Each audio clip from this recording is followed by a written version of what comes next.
Oi, oi, seja bem-vinda, seja bem-vindo. Nós estamos no Quem Pode com Elas. E no episódio de hoje nós vamos falar com a Bela Fialho. Ela já me disse para não falar Isabela, porque eu não estou brigando com ela. Bela, muito obrigada mais uma vez pela sua presença. Eu estou aqui agradecendo já, né, antes da gente começar. Eu queria saber quem é a Bela Fialho. Primeiro, eu que agradeço, é uma honra estar aqui. Quem é Bela Fialho? Bela Fialho é uma jovem de recém 27 anos. Sou formada em publicidade, em comunicação organizacional. Sou empreendedora e sou autora de um livro. Nossa, olha só, vocês estão vendo com quem que a gente está falando? Bela, eu vendo a sua história, né, eu comecei a ver que a gente tem muita coisa a ver, sabe? Eu tenho a honra, né, de ter implementado no Brasil o primeiro comitê de segurança do paciente em um hospital. Para quem está nos ouvindo, eu vou explicar o que mais ou menos que é isso. Em 1999, ou seja, há 25 anos, os Estados Unidos publicou um relatório que era Errar é Humano. E nesse relatório, eles contaram que existiam erros na saúde, né? E esses erros na saúde matavam pessoas. E por isso, a Organização Mundial da Saúde criou a Aliança Mundial para a Segurança do Paciente, foi no ano que eu formei, e depois eu entrei no hospital, Sistema Único de Saúde, o Hospital das Clínicas de Ribeirão Preto, lá na USP, se tiver alguém de lá me ouvindo, um abraço.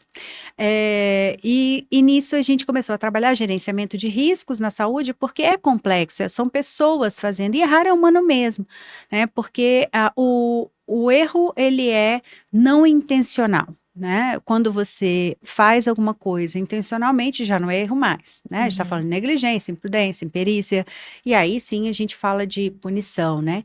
E numa cultura justa, a gente fala de olhar para os processos de trabalho, porque se a gente tem a possibilidade de errar, a gente tem que colocar barreiras para evitar esse erro. E eu estou dando essa volta toda para entrar num assunto que com certeza mudou a sua vida, né? E impactou na sua vida de apenas 27 anos. E eu quero ouvir você falar sobre um erro na saúde que mudou a sua vida. Então, em 2016, eu fui fazer uma cirurgia de redução de mama. E na hora da anestesia, o anestesista errou, pegou um nervo nas minhas costas. E aí, 2 meses depois, outro anestesista errou, foi passar um catéter de anestesia, porque era como se meu nervo tivesse exposto nas minhas costas. Eu, assim, o vento eu não aguentava nas minhas costas, eu desmaiava de dor muitas vezes. E aí, esse outro anestesista foi passar um catéter de anestesia e atingiu a minha medula. Eu tenho lesão medular, eu fiquei 4 anos e meio numa cadeira de rodas. Nossa. Isso, assim, mudou minha vida completamente, em todos os sentidos, assim. Tanto no sentido físico, quanto no sentido de propósito de vida, de ter começado a viver uma realidade que eu nunca tinha parado pra pensar. Eu nunca tinha convivido com pessoas com deficiência na minha vida. Pra você ter ideia, no meu curso na UNB, eu fiz comunicação organizacional, eu fui a primeira aluna cadeirante. Nossa. Eu não tinha contato. E eu passei meu curso inteiro na cadeira, né? Foram 4 anos e meio. E, realmente, assim, foi um período muito difícil. Eu fiquei mais de 5 meses direto internada. Mais de 60 dias na UTI, eu fiz várias cirurgias, eu tenho uma bomba de morfina, que é o que me ajuda a estar aqui hoje, eu tenho um eletrodo na medula implantado também, que é o que me ajuda. Hoje eu tô aqui de salto alto, andando de um lado pro outro, graças a isso, graças às pessoas que tiveram ao meu lado. Eu falo que eu não conseguiria fazer 0,5% de tudo que eu fiz e venho fazendo se não fosse a minha rede de apoio. Se não fossem as pessoas que estavam comigo, as pessoas que estão comigo até hoje e que fazem eu ser quem eu sou, se não fossem alguns 2 médicos que olharam pro meu caso e falaram assim, não, a gente não vai deixar você desamparada, não. Porque os médicos que erraram comigo sumiram. E aí eu tive o Dr. Luiz Cláudio, que é o meu neuro, que é o anjo da minha vida, assim, a pessoa que... Das pessoas mais importantes da minha vida, o Dr. Luiz Cláudio vai estar sempre lá. E o Dr. Hudson, que foi o anestesista que ele realmente salvou a minha vida. Foi ele que viu que eu tava entrando em parada, quando eu tava entrando em parada na UTI. E se não fosse ele, eu não tava aqui. Realmente, assim. Nossa. Graças à minha rede de apoio hoje, eu tô podendo estar aqui falando com você nessa honra. De salto alto. De salto alto! Olha só, né? A gente ri hoje, né? Eu imagino que você passou, é que você falou, eu nunca tinha convivido com PCD, muito menos vivido como, né? Então, de fato, a perspectiva literalmente é outra, né? A perspectiva das pessoas PCD precisam ser olhadas, né? Eles precisam ser ouvidos, porque você tentar se colocar no lugar não é a mesma coisa, eu imagino. Do que você viver, com certeza não. Eu falo que, assim, a minha perspectiva de vida mudou. Eu olhava de um ângulo, eu comecei a olhar de um ângulo um pouquinho mais baixo, mas de outra perspectiva. Hoje eu trabalho como consultora de acessibilidade, trabalho com as pessoas com deficiência. Hoje eu faço aula de Libras, eu sei falar Olha Libras. que legal. Porque minha vida, eu acredito muito nisso, de que nada na vida acontece por acaso. Nada. Tudo tem um propósito, tudo tem um porquê. Eu acho que a gente tá aqui hoje já é uma prova disso, né? Uhum. E eu sempre falava isso pra minha família. Meu maior problema de tudo sempre foi a dor. Eu tenho dor neuropática, que é como se meus nervos estivessem expostos toda hora. Eu sinto choques, assim. Eu fui melhorando, eu tô melhorando, né, com o passar do tempo. Eu ainda vou de 3 em 3 meses pro centro cirúrgico, encher a bomba de morfina. Mas eu desmaiava mais de 100 vezes por dia. Meu Deus. Só que eu sempre falei pra minha família que dor passa. Uma hora passa, a gente acha remédio, a gente vê alguma forma, a gente dá um jeito, mas que a gente não tava passando, porque eu não passei por isso sozinha, a gente não tava passando por isso por nada. Então, a gente, né, como um todo, começou a ver a esse lado das pessoas com deficiência, começou a vivenciar isso. Então, teve uma vez que eu discuti com o ex-governador, porque eu falei, aqui acessibilidade não existe, vocês não podem falar de inclusão sem falar de acessibilidade. Eu na cadeira de rodas, falando pra ele, falando assim, não tem como, não tem como. As ruas esburacadas, a cada vez que eu andava de carro, eu desmaiava, porque cada trepidação, eu apagava. E aí, nossas ruas são todas esburacadas. Então eu não conseguia andar de carro sem desmaiar. Nossa. Eu entrava em síncope, assim. E aí, eu cheguei até falar, e eu falava isso pra minha família, né? Eu falo pra minha família que a gente tem que aproveitar todas essas oportunidades que a gente tem. Imagina, eu encontrei com o governador, falei, vou falar por quem não pode. Né? A gente passou por isso, quem não tá aqui e sofre isso todo dia, não tá falando com ele. Então, eu vou falar. Então, eu fui, discursei na Câmara também, fiz um discurso, porque na época queriam acabar com o projeto de lei que tem as cotas para as pessoas com deficiência no mercado de trabalho. Nossa. Se a gente já não vê as pessoas com deficiência no mercado de trabalho tendo essas cotas, imagina se tirar. Exatamente. Né? São mais de 40 milhões de pessoas com deficiência no Brasil. Sabe? Não dá para tratar essas pessoas como incapazes e pessoas que, né, não são pessoas que são que podem gerar renda, que são mercado consumidor. Não! As pessoas tratam como incapazes. Então, lutar por isso e viver isso tudo foi uma prova de que tudo aconteceu por um motivo. Eu fiquei emocionada aqui você falando, né? Porque eu também sou muito dessa crença de que nada é por acaso, né? Eu te falei do Comitê de Segurança do Paciente, eu formei, na época a gente podia escolher, né, farmácia industrial. E eu falava, não, eu farei mestrado em cosmetologia, eu vou cuidar de cosméticos, não sei o quê. E o meu marido era apaixonado por farmácia hospitalar. Por causa dele, a gente já namorava na faculdade, nós fomos para Ribeirão Preto, porque tinha uma indústria dentro do hospital. Uhum. E eu fui fazer o meu estágio final de curso lá, porque ele ia fazer residência em farmácia hospitalar.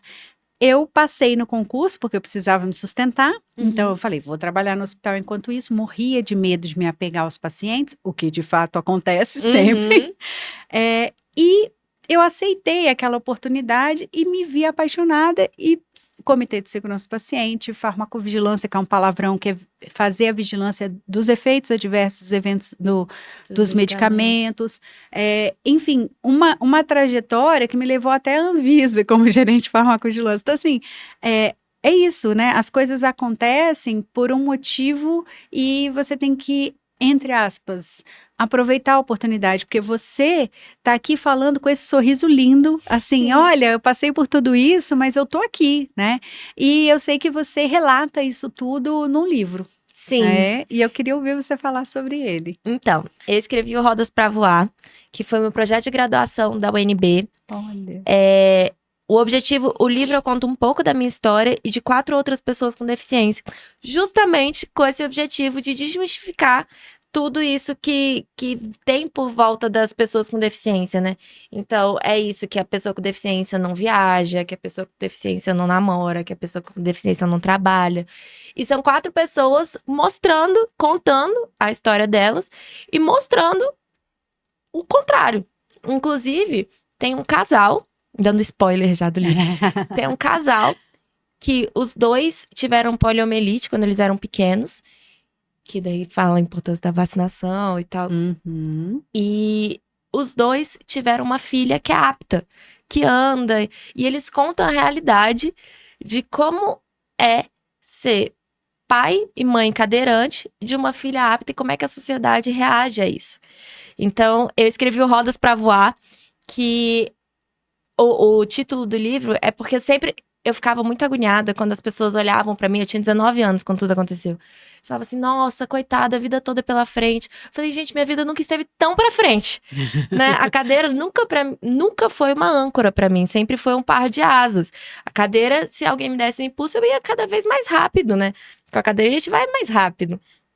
Então, eu inclusive trouxe aqui pra te presentear. Obrigada. O Rodas pra Voar. E muito feliz, obrigada. a intenção dele é essa, assim, da gente conseguir ir mudando a visão das pessoas para as pessoas com deficiência. Nossa, olha só, olha aqui, já falando para vocês acessarem, né, o livro, porque eu sei que está, né, Tá disponível na na Amazon para comprar. E muito lindo você falar isso, né? Porque nós, na sociedade, a gente não está preparado para ver o diferente. É impressionante, né? E ser diferente é normal, é o mais normal de tudo. Sim. Imagina que sem graça, todo mundo igual. Sim. Tem uma coisa que eu falo aí que deficiência não é incapacidade, é identidade. É o que a gente é. Todo mundo tem alguma coisa. Ai, tem gente que usa óculos. É uma né, incapacidade de visão. Todo mundo tem alguma coisa. E não é porque a pessoa tá na cadeira que ela tem que ser incapacitada. Né? Então é uma identidade, é o que ela é. Exato. É o que eu sou. Uhum. E isso não me define. Nossa, eu olhando, né, você falar assim, eu fico pensando o quanto a gente precisa ainda, inclusive, né, a gente estava no episódio passado, nós conversamos com uma deputada, a deputada Flávia Moraes, ela falando da necessidade de mais mulheres, né, na política e tudo mais, eu fico pensando que também a gente tem senadora cadeirante, né, a Mara Gabrilli, mas o quanto a gente precisa, né, ser representado, ter os PCDs representados na política, né? Porque, Elaine, você está aqui só falando de política, mas é porque é onde a legislação é feita, é o que vai trazer para a gente uma sociedade mais harmônica, né? Menos exclusiva, né? Porque Sim, a gente, às vezes, não sei se você sentiu isso, aí queria te ouvir. Às vezes a pessoa fala, ou a empresa fala, ou o restaurante fala que é inclusivo, que cabe todo mundo. E muitas vezes é só para colocar nas redes sociais, só para ganhar o selo, não é? É o discurso, assim, que é bonito, né? A gente tá na fase, eu fiz MBA em ESG. Em ESG é isso, assim, eu trazer, eu amo, é trazer propósito e, né, tratar de todas essas áreas sociais, governamentais e ambientais nas empresas. Então, assim, isso, querendo ou não, hoje em dia é bonito falar.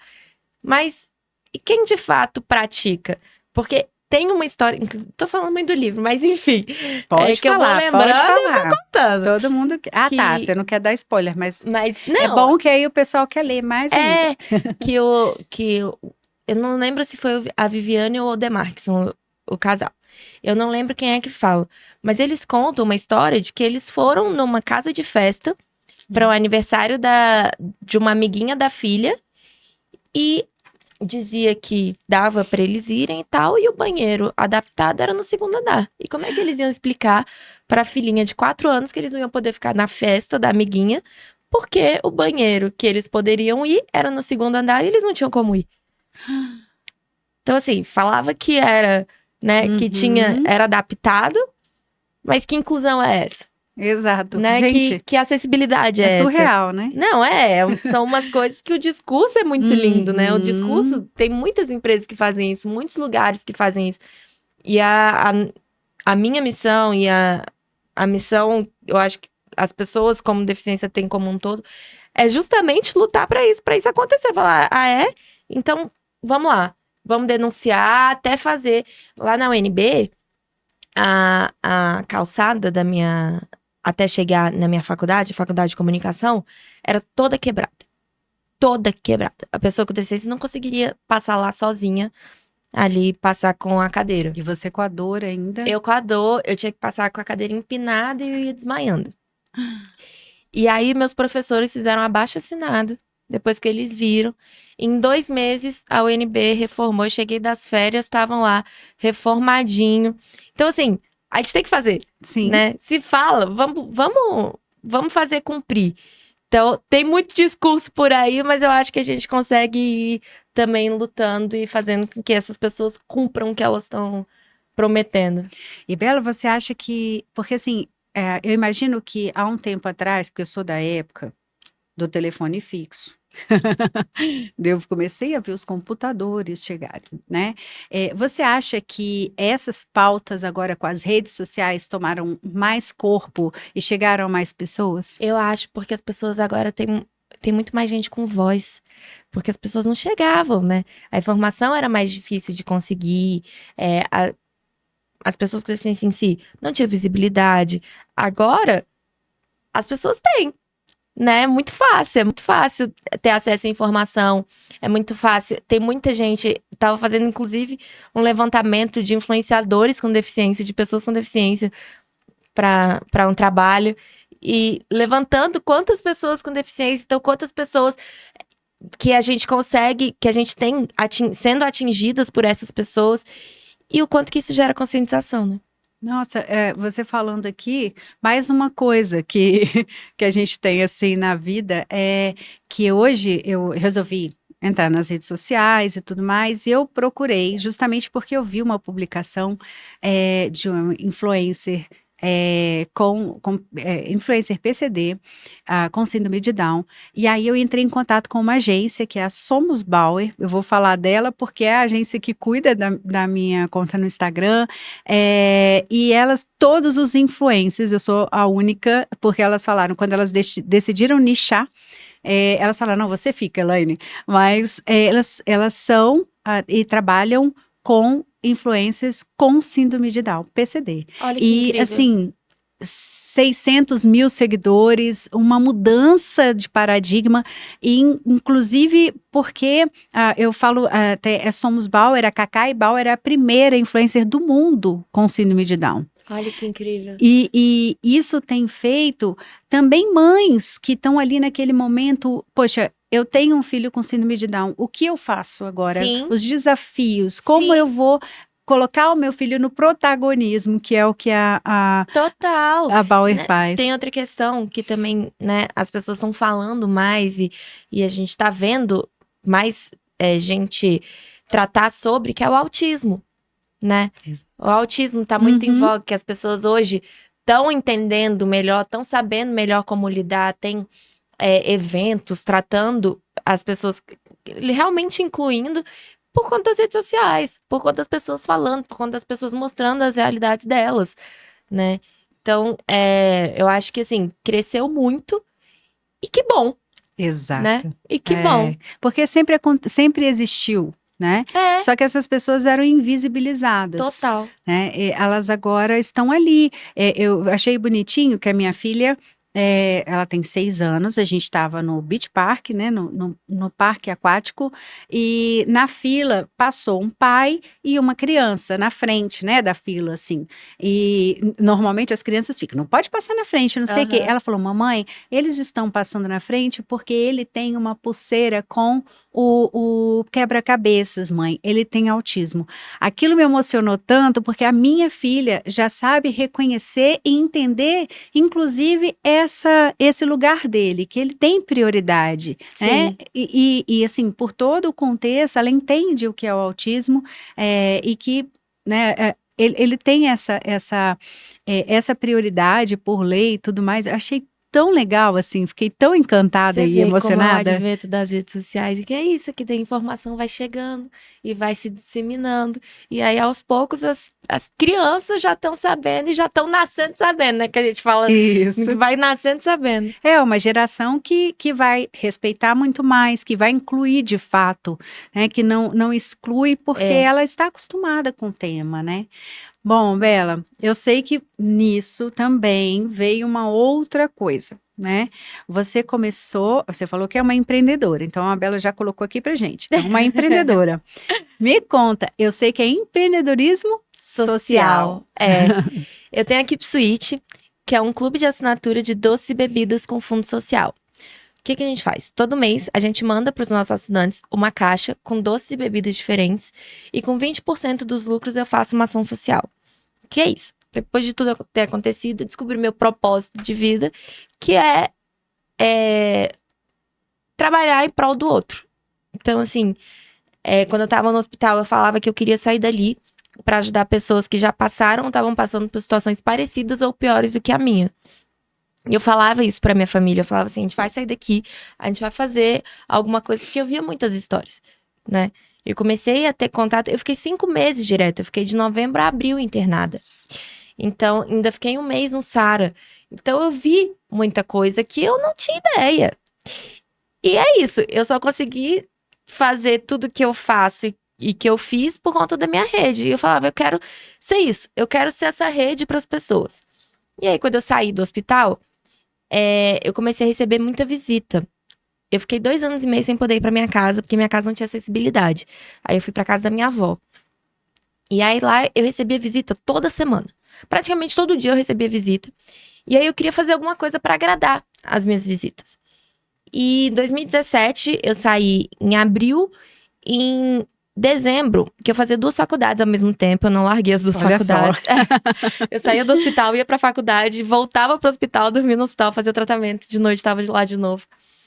E aí, em dezembro, tudo parou. Eu fazia 2 fisioterapias, eu tinha muita atividade, sempre fui muito ativa. E aí, quando tudo entrou em férias, meus fisioterapeutas, as minhas faculdades, eu falei, não vou ficar sem fazer nada. Aí eu comecei a fazer bombom pra agradar as pessoas que estavam indo me visitar. Eu tinha uma questão que se encostasse da altura do peito pra baixo, eu desmaiava de dor. Então, eu tava muito sensível. Eu ficava muito na cama. O que a gente fazia? Minha avó arranjou uma lona. A gente esterilizava a lona inteira, a cama inteira.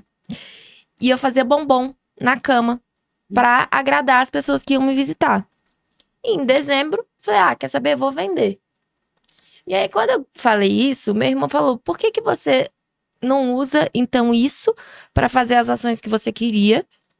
Porque eu ainda não tinha condição de ir pra rua. Eu não tinha condição ainda de fazer ação, porque só de andar de carro já me gerava muita dor, né? Sim. Então, eu falei, boa ideia. Nasce a Keep Sweet, como uma empresa de bombons. E aí, quando a Keep nasceu, eu fui atrás da onde que eu podia ajudar. Que lugar era esse que eu podia fazer isso? E fui atrás. E eu achei um lugar que era exatamente o que eu queria, que eu não imaginava que existia. Que era um abrigo na Ceilândia, com 50 deficientes mentais e físicos que foram abandonados pela família. Nossa. Então, pessoas ou que nasceram com a deficiência, ou que adquiriram a deficiência ao longo da vida, e que não tinham ninguém.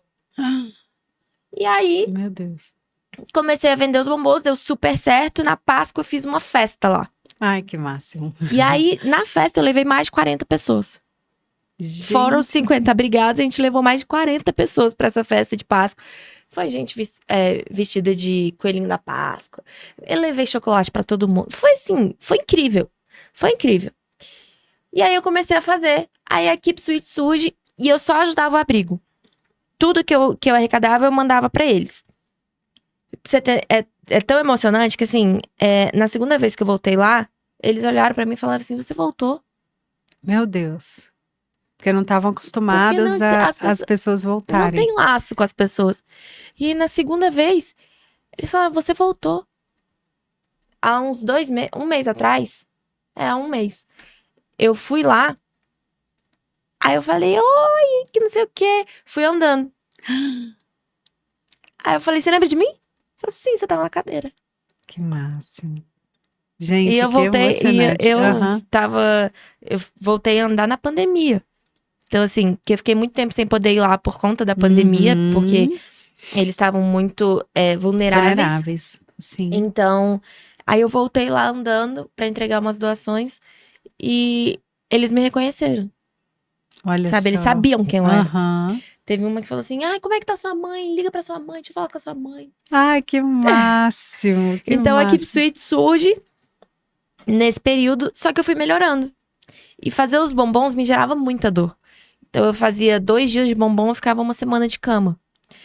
Porque eu ficava um pouco em pé, e aí já sentia muita dor, muito inchaço.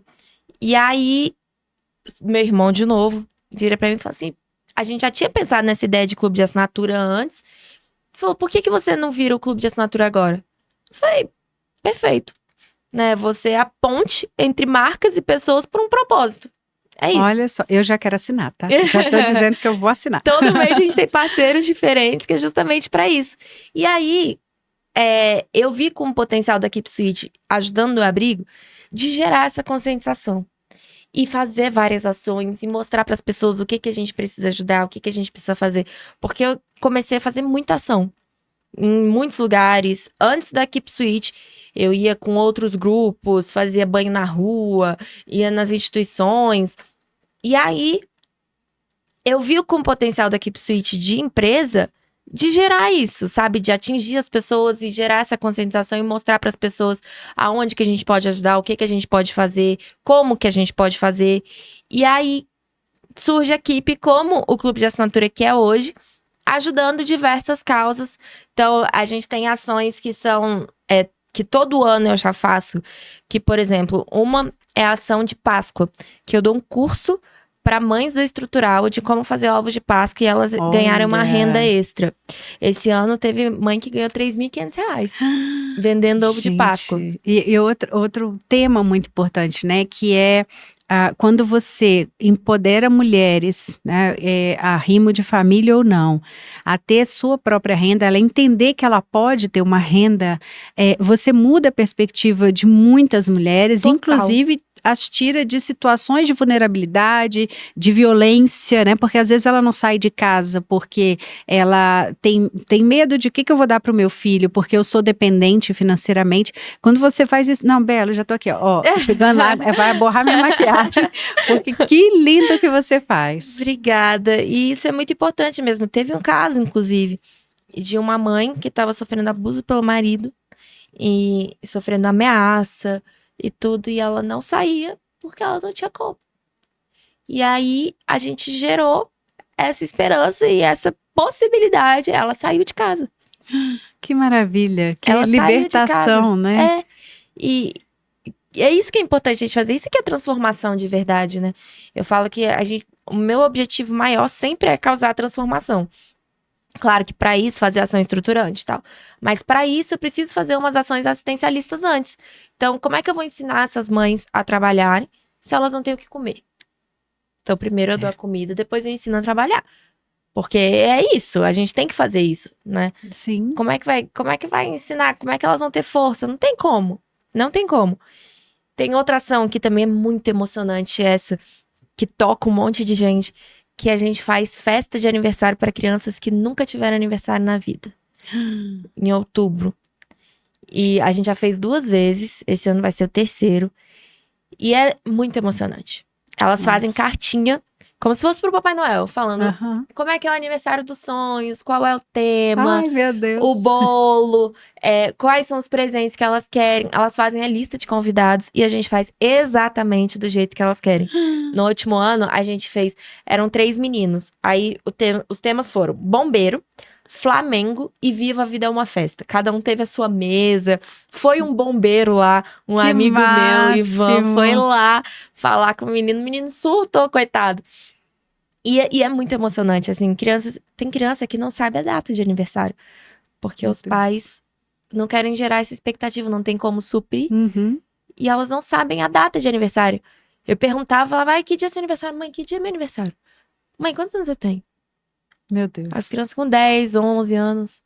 E é uma coisa que a gente não pensa, né, Bela? Assim, as pessoas precisam contar isso. Eu vejo esse podcast, quando eu decidi fazer, pronto, eu tô chorando, mas Assim eu choro também. quando eu decidi fazer, foi justamente pensando em levar assuntos que muitas vezes a gente não toca, né? E usar as redes sociais, a internet, para colocar isso para a sociedade. Porque, Sim. olha, uma criança não saber a data do seu aniversário, não sabe, né? Nunca ter tido uma festa, a gente entende às vezes, né? Sim.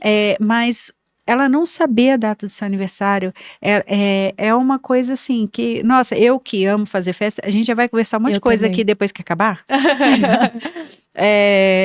Assim, porque de fato a gente isso traz uma nova perspectiva para essa criança, que ela tem esperança no futuro. É isso. Isso é ação estruturante também. Porque nós somos feitos, a nossa infância é memória. Se a gente só vive uma realidade difícil, a nossa perspectiva, se a gente só vive coisas ruins, se a gente não tem boas memórias, o que a gente vai levar para o nosso futuro é essa perspectiva. A gente vai achar que a gente não pode mudar, que não tem para quê, sabe? E infância, o que a gente mais fala é que criança tem que brincar, sabe? Criança tem que viver a infância, criança tem que ser feliz, tem que rir, tem que viver. A ECA funcionando de verdade, né? Estatuto da Criança e do Adolescente. Exatamente, é direito, sabe? É direito da criança. E a gente tem que proporcionar isso. Então, assim, poder ser essa fonte de boas memórias que a pessoa...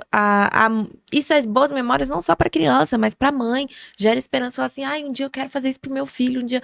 Ai, que bom que meu filho tá feliz, assim, isso me dá... Tem um vídeo que é muito emocionante, que na primeira festa que a gente fez para 4 meninas, ela chegando no ônibus, na casa de festa, a menininha ficou assim, paralisada, e a mãe desabou, e a menina desabou junto, falando assim, meu Deus, eu nunca vivi isso, meu Deus, eu tô tão feliz, eu não consigo nem falar, não conseguia nem falar, ela só chorava, bichinha. Nossa. Sabe? E isso é ação estruturante também, isso é transformador, né? A gente pensa que é só ação de entregar comida ou de fazer alguma coisa mais assistencialista, mas isso também é ajudar a mudar realidades.